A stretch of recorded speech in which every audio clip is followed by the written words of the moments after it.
Chris Cuomo here. Welcome to NewsNation, a sign of the times. I was not elected to take a side. I was elected to represent all sides. You know who says that? Someone who is leaving elected office in America. That's who. Senator Joe Manchin gave his final speech on the floor today. He's not going to seek re-election in West Virginia. You know why? Because the senator is a modern-day canary in a coal mine. He is a measure of just how much toxic gas of party politics it takes to kill someone with integrity. He left the Democrats and registered as an independent. Now, I know that's why the Democrats are going to roll their eyes and say the guy was a traitor. Well, you got a lot of them, because one of the big reasons that independents voted as much as Democrats is because people left the party. The Democrats hated him for what? Being against profligate spending, wanting to keep the filibuster, wanting to work with the other side. Think about that. That is what gets you rejected today. And the Democrats are supposed to be the good guys, right? So I called the senator and I told him what I've said many times to him before. You, sir, are needed now more than ever. And I believe that. I believe you need a lot of Manchins. But of course, he's making the right move, isn't he? There's no space for compromise. Cooperation is weakness in the Trump era. And let's be clear about why. We don't reward it. We're not about getting better. We're about getting even. Now, that's not true anywhere else in your life, right? Fitness, mental health, parenting, partnering, wealth. You're all about getting better. Self-help industry is huge in America, but not in our political life. Look at what passes as only the best from Trump's cabinet picks. What a mess. How many will not survive? And this isn't a witch hunt. These are obvious reasons. The DEA guy just quit before the target could get on him. Hegseth looks like a condemned man, as every problem he's ever had is paraded in front of him. I don't know who can survive this kind of vetting, but you got to make it a little harder for the harpies than this. I mean, in the end, this bunch is going to look like the gang that couldn't shoot straight. This is what people voted for. Trump has managed to beat his own record for worst cabinet picks in record time. And yet, as obviously lacking as this incoming administration appears to be at this point, think about this. The Democrats lost to this bunch. Like everywhere. They couldn't even get their own people out. Why? We're seeing why. With the latest Biden bomb, it took exactly 1 day for Trump and the funky bunch to seize on the gift that Biden just gave him. Democrats are saying, oh, I can't support Biden's decision. This is about principle. Look, everyone gets protecting family except the cancel crazy people. But this isn't about that.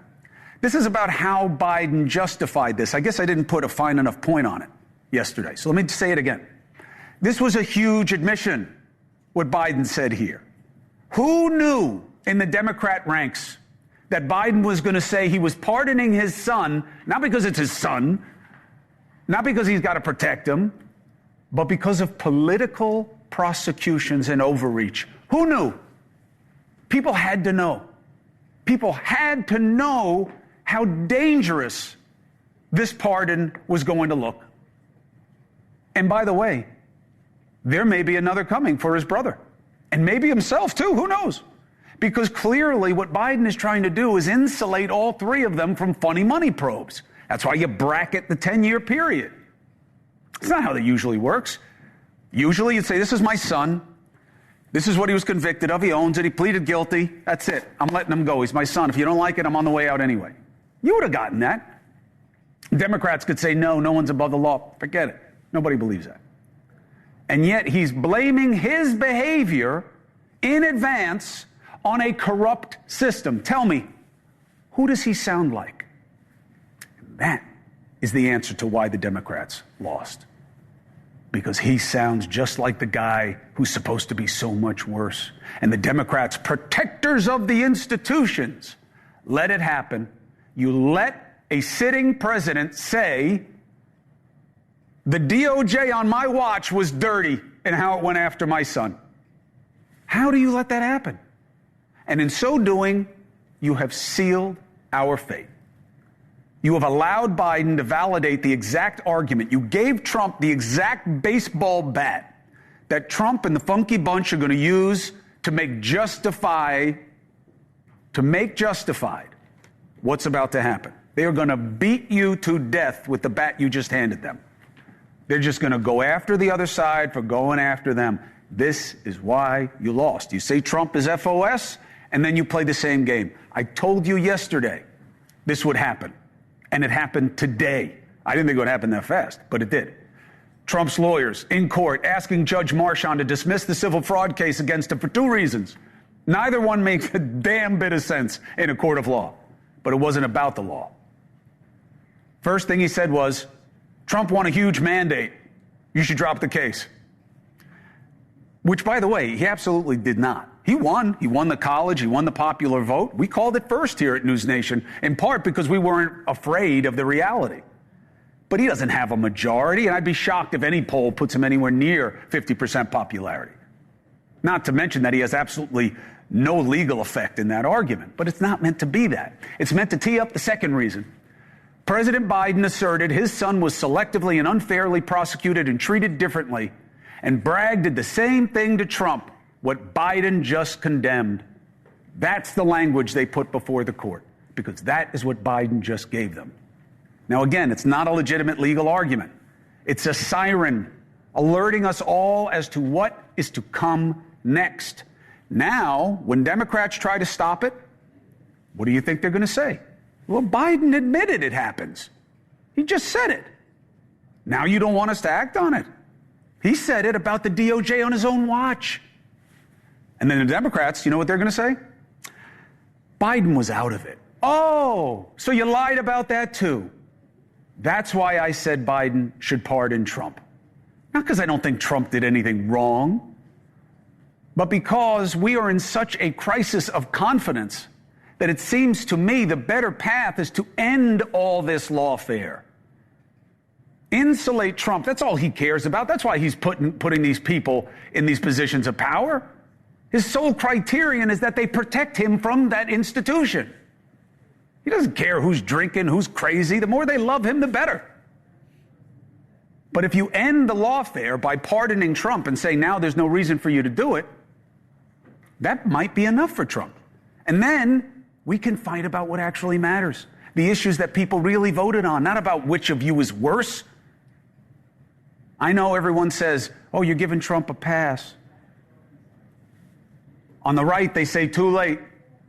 Either way, we're in the same position, and it's going to get ugly early. So let's talk about what moving forward will really look like with someone who actually did the job the right way as a Republican appointee to be Attorney General 2 years after Gonzalez, under Bush II. Former Attorney General, former U.S. District Judge in New York, almost 20 years, Judge Michael Mukasey. This is the kind of guy they used to pick. Federal judge for almost 20 years. Now they pick Matt Gaetz.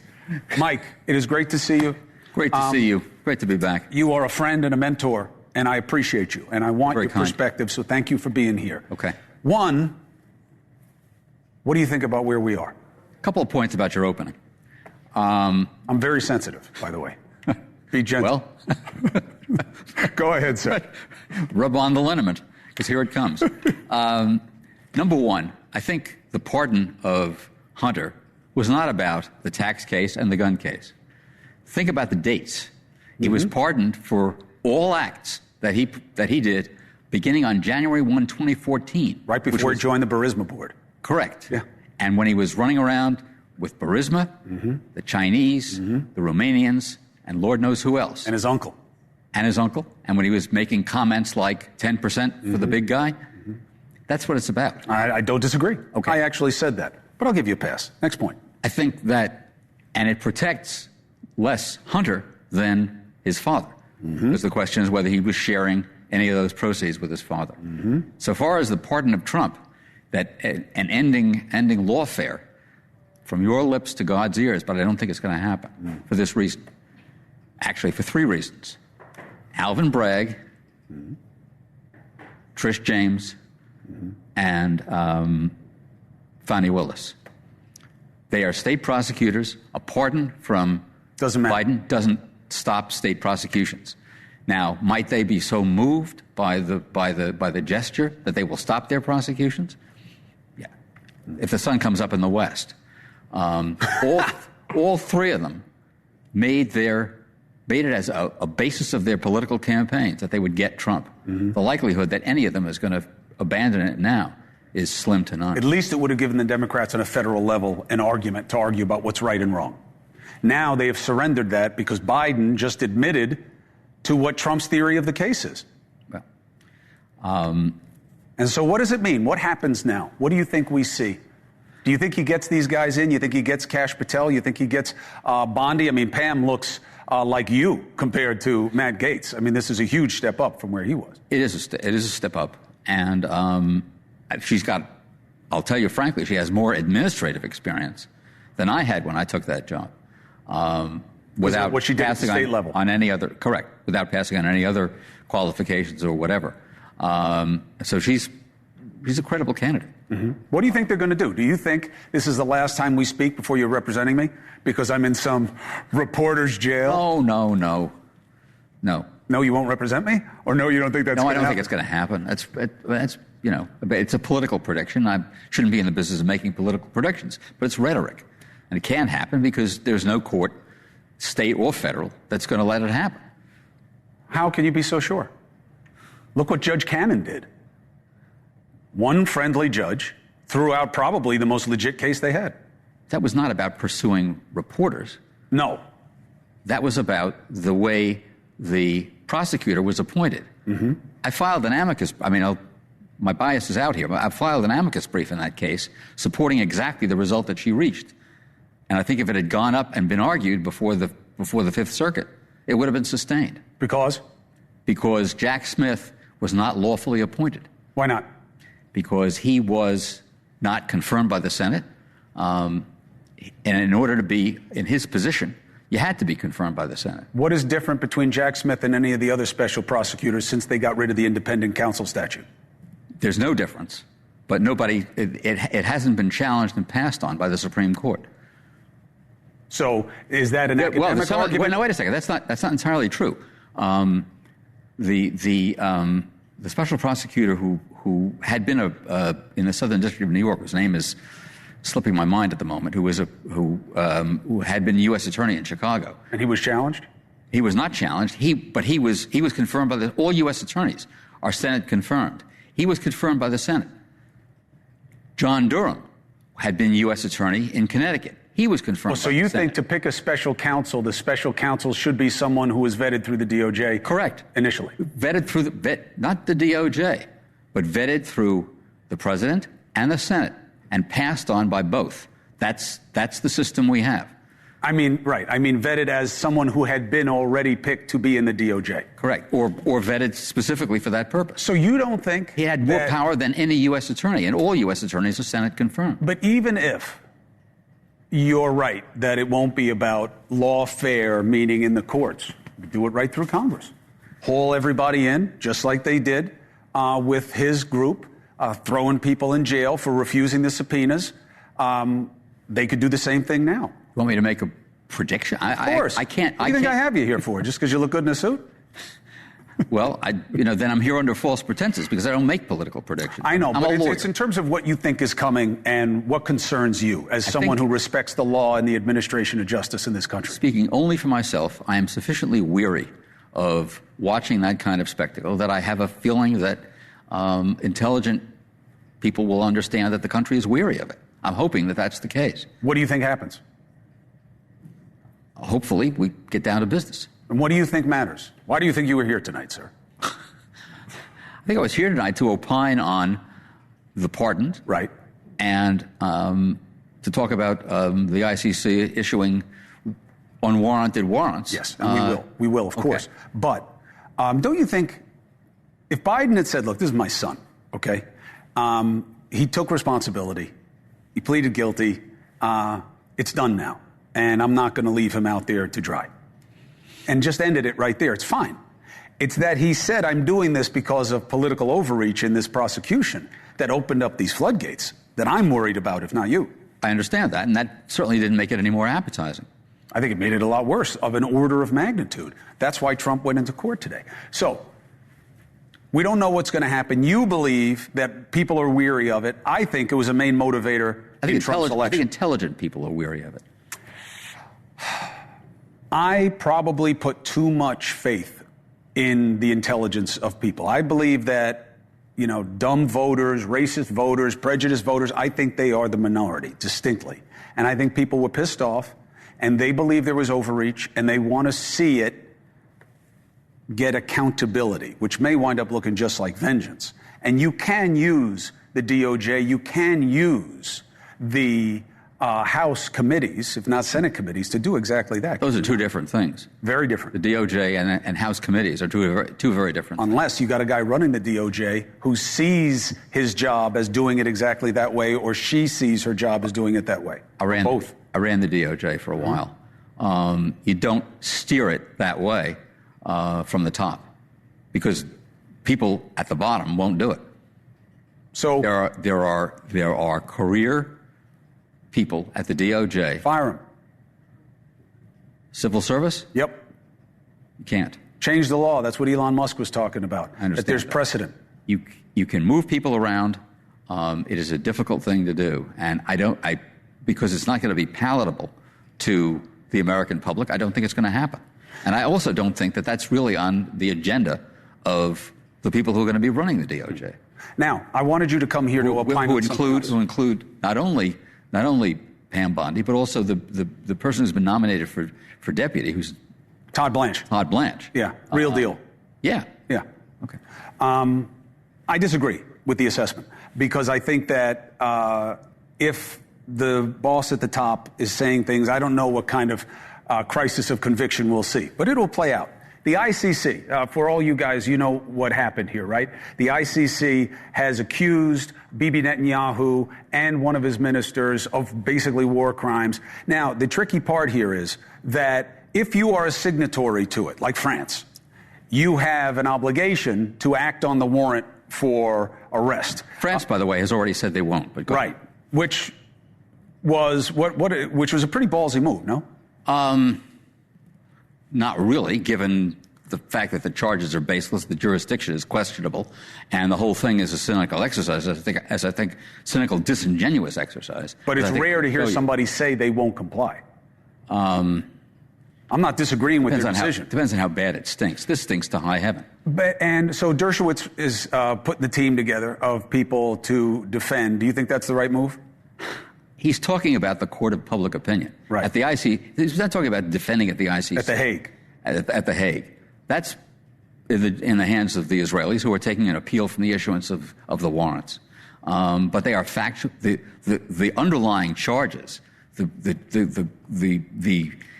accusation that's contained in the warrants is factually baseless. There's questionable jurisdiction in the prosecutor to have acted on it. And it's, as I said, a cynical exercise. Factually baseless. They charge them with targeting civilians. Mm-hmm.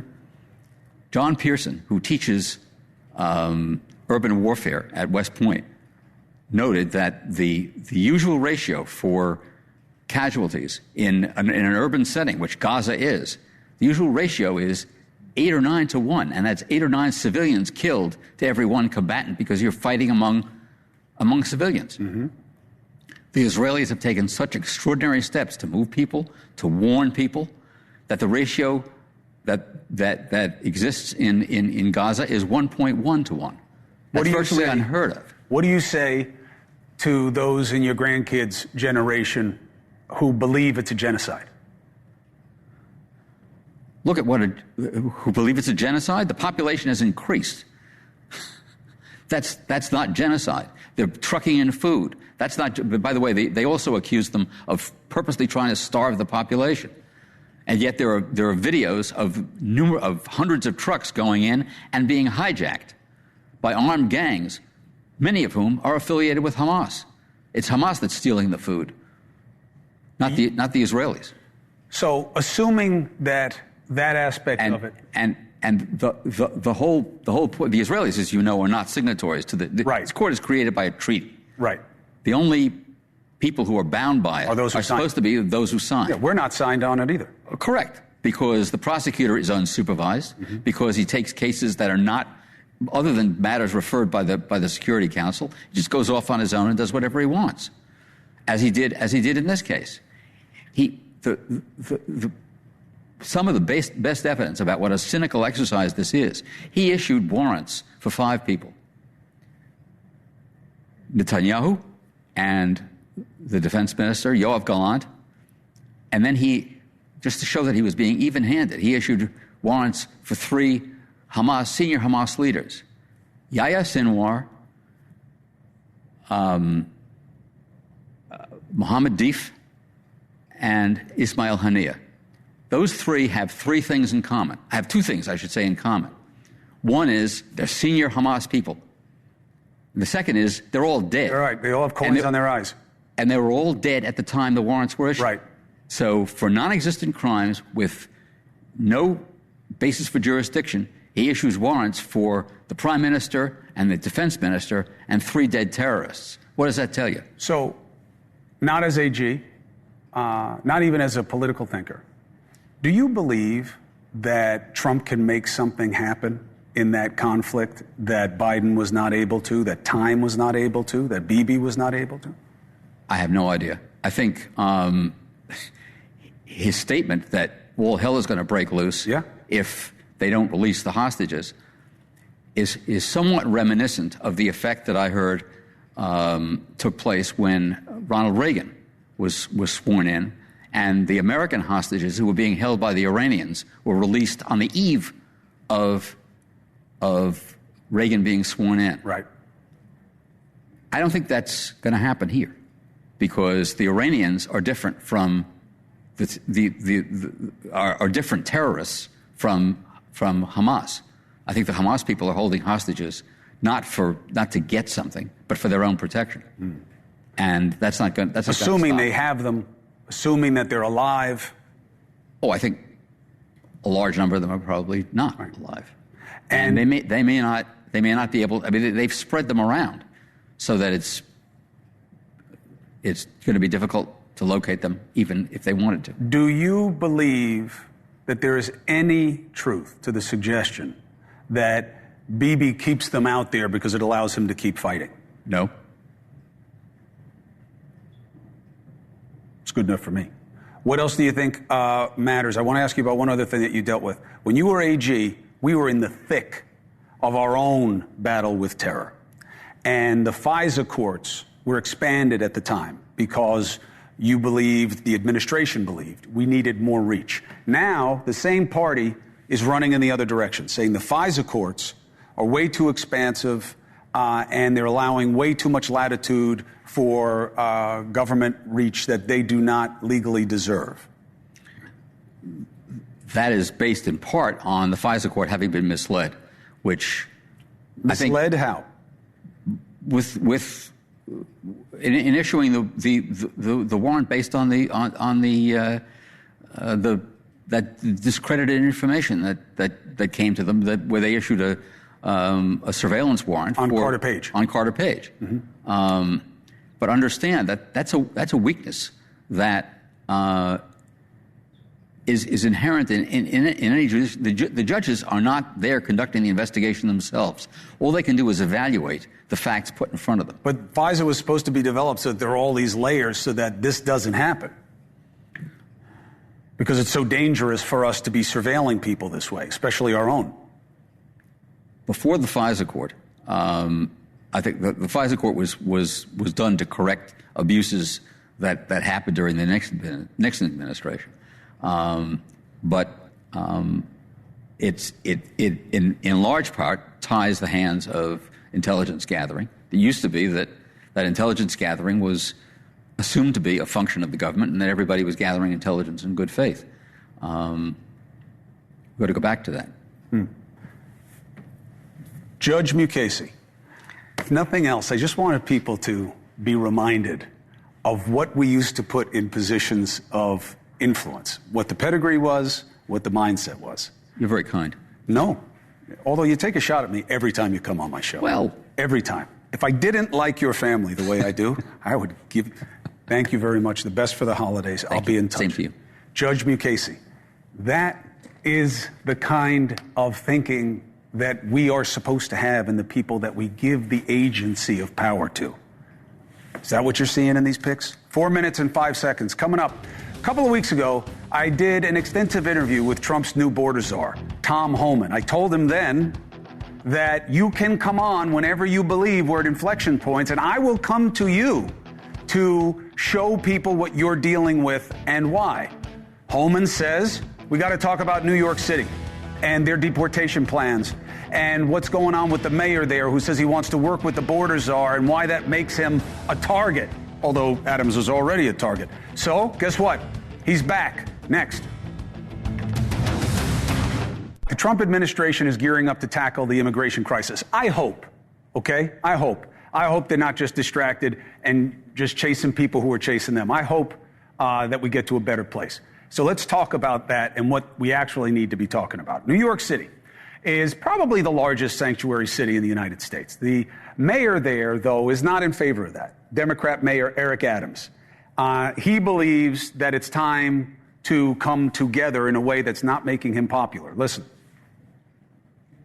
Here, committing crimes, robberies, shooting at police officers, raping innocent people, have been a harm to our country. And I would love to sit down with the border czar and hear his thoughts on how we're going to address those who are harming our citizens.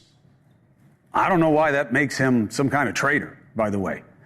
In New York City, 60,000 undocumented migrants are wanted for deportation because they have been convicted of a crime or are facing criminal charges beyond the illegal entry. I don't know what they've been convicted or charged with, but over 1,000 of them are suspected of being gang members. So, will Homan meet with Adams? What does he believe can be done? And I also want to ask him about one other thing, which is unaccompanied minors, which were a problem under the Trump administration last time as well as they are now. So, Trump's incoming border czar, Tom Homan. Welcome back, sir. I hope Thanksgiving was good. I wish you and the family well for the holidays. Thank you. Same to you, Chris. So, is Adams right? Will you work with him, and is there a fix? I will meet with Eric Adams. I've yet talked to him. I actually plan on calling him tonight, but I'll probably call him right after the show. But he's reached out to me a couple times. I've been on travel, but I plan on calling him either tonight or first thing in the morning. I certainly will meet with him. I'm looking for partnerships. I'm not looking for enemies, and I think we both have the same concern on the rising illegal alien crime rate in New York City. I want to help him address that. Do you believe that you can get the bad guys without sweeping up a lot of not bad guys, except for the fact that they came into the country illegally and all the things that go along with breaking up families, breaking up workplaces, the risks that you know very well? Well, look, like I said in the first show, our priority right out of the gates is criminal aliens, the ones who are here illegally that committed a crime.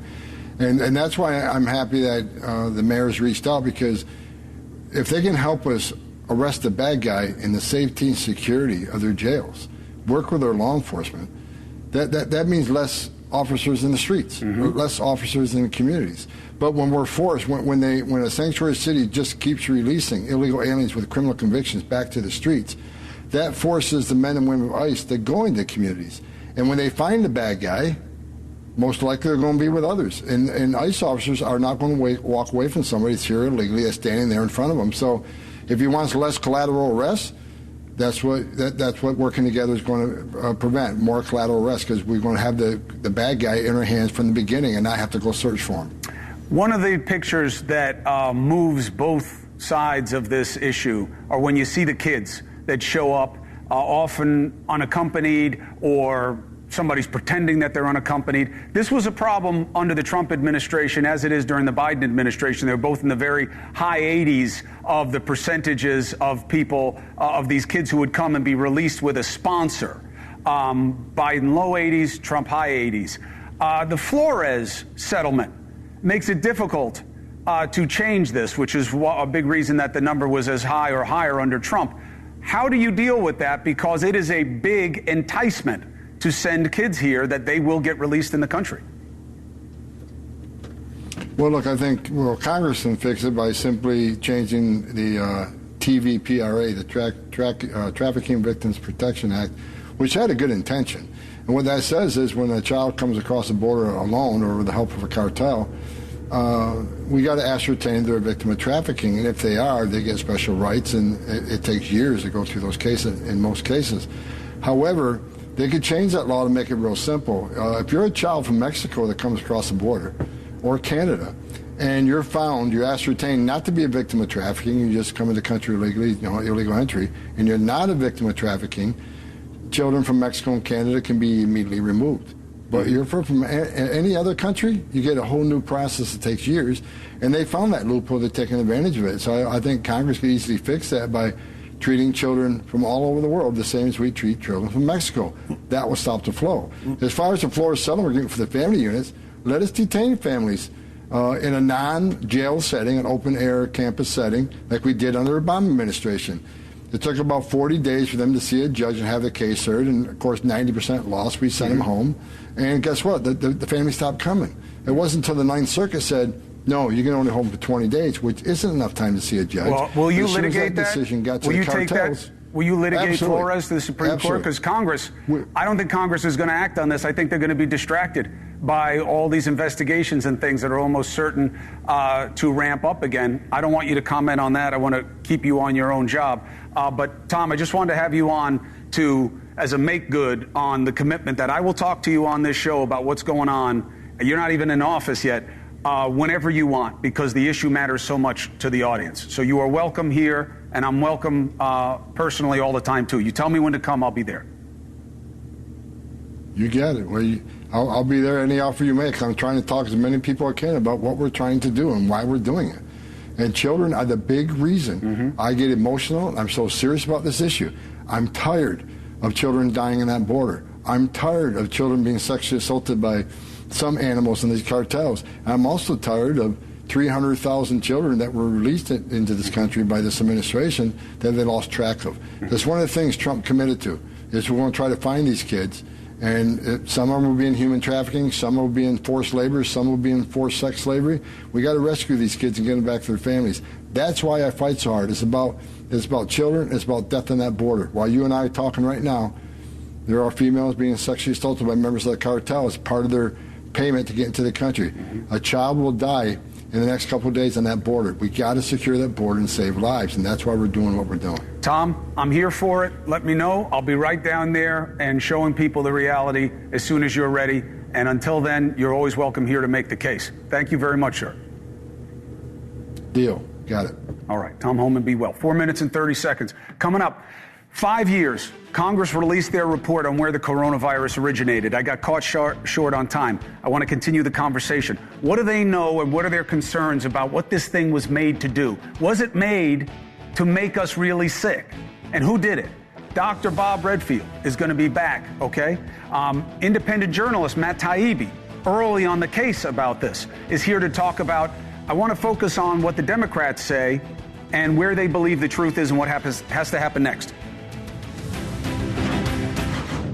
After 5 years, Congress released a 500-page report with their conclusion on where the coronavirus originated.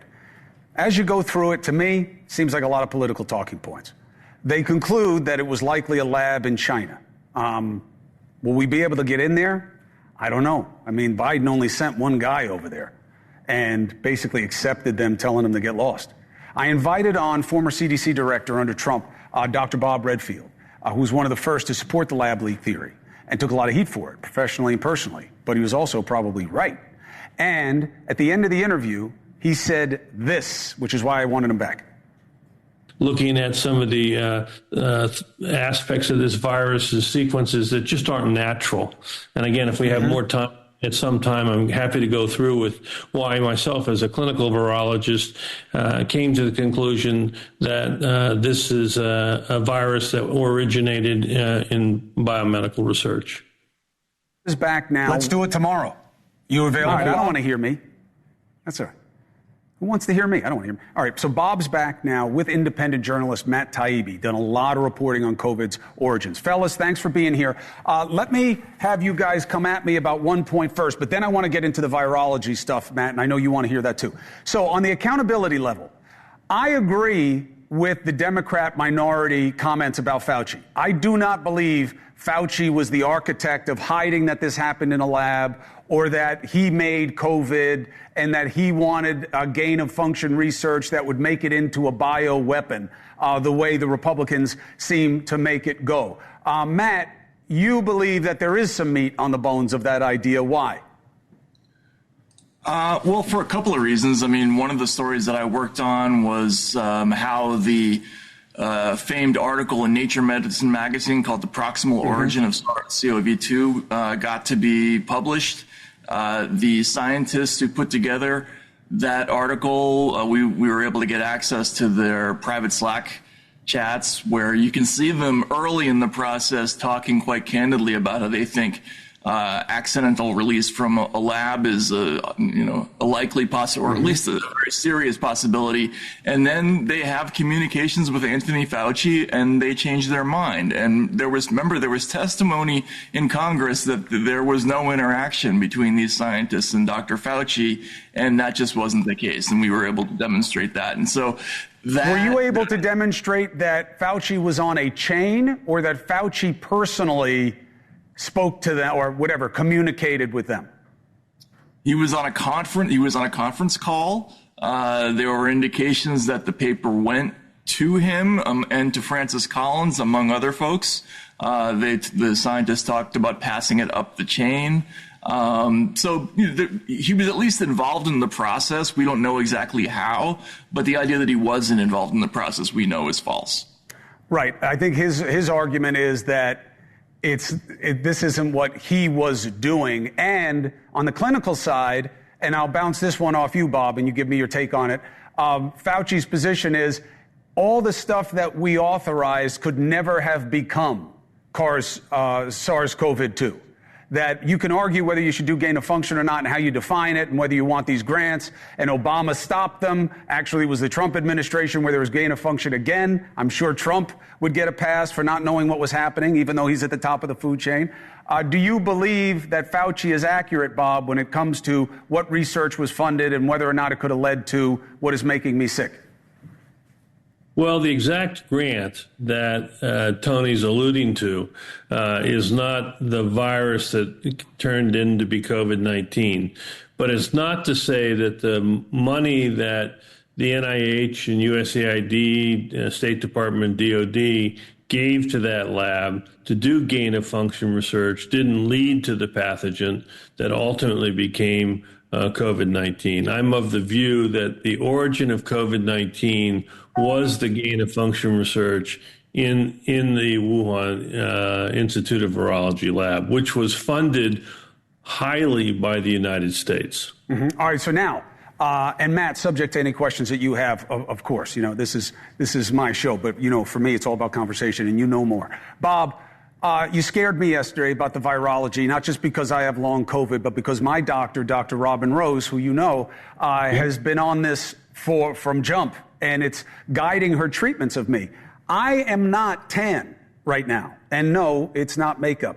This is my long COVID that flushes me up with histamine, and she and many others believe it's because that's what this virus was designed to do long term. What do you see in it that make you think, Bob, that somebody tried to invent something that could do this to people?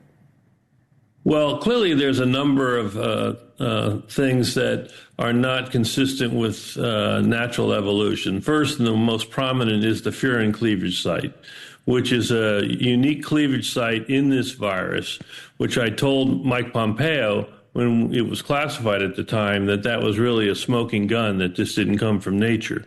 Because what that cleavage site does is change the orientation of the binding site of the COVID virus for its receptor. So now that it no longer likes the bat receptor, but now it is attracted to the human ACE receptor. So when one of the problems I have with Tony on all this issue is when you ask the question, does COVID-19 now that came from bats, according to his view, Does it now can it infect bats? And the answer is it's highly inefficient now in infecting bats, but it's learned how to be highly efficient to humans. And that's because of that purine cleavage site that changes the orientation. The other things that are there that are disturbing for you and me and others is that that virus has pretty good evidence that it's knocked out what we call the interferon response element, which means when you get this virus, now you're not going to get sick acutely. Doesn't mean you won't get chronic problems, okay, which is the other issue that you're getting at. Whereas this virus now has a high propensity for mast cell activation, which is what you're talking about with your chronic tan and hyperactivation of your mast cells in your body. And what this virus also seems to have knocked out, changed, manipulated, is that you don't get an immunodominant response from the immune system. So there's been some changes in how this virus can interact effectively with the human immune system, such that it keeps the human immune system from being able to really challenge this virus effectively. That's exactly right. That's why we need these therapies that you're working on and others. Matt, let me go on what will tee up our next conversation. What do you still need to know? Well, I think there are still unanswered questions about exactly what was going on, and Dr. Redfield can correct me if I'm wrong about this, but the nature of some of the research on the American side and what involvement some of those scientists that were doing this kind of work, for instance, here in the States, might have had with the Wuhan Institute of Virology, whether or not the United States had, for instance, intelligence assets at the Wuhan site. I think that's a question that needs to be answered. There are a lot of things that haven't come out, and I think that's part of the reason that this report may not pack the wallop that some people were expecting it to, because there are documents that are alleged to be out there that people have been looking for, and they're not, so far from what I can see in this report, they're not in there. That doesn't mean this report is insignificant. I'm just saying that there are smoking guns that people are still looking for. Well, but look, we know what the challenge is. Bob is rare, okay? You go to government and ask them to get these kinds of answers, they're going to point fingers at one another. That's what they do. If you want to get the answers that you're talking about, Matt, we got to have an independent body like we did after 9/11 that's filled with people who have no stake in the outcome. All right, Dr. Bob, I appreciate you. Matt, I appreciate you. We'll be right back. God bless. Bye, Chris. That's all we have time for tonight. Dan Abrams is going to pick up after this with a lot of news.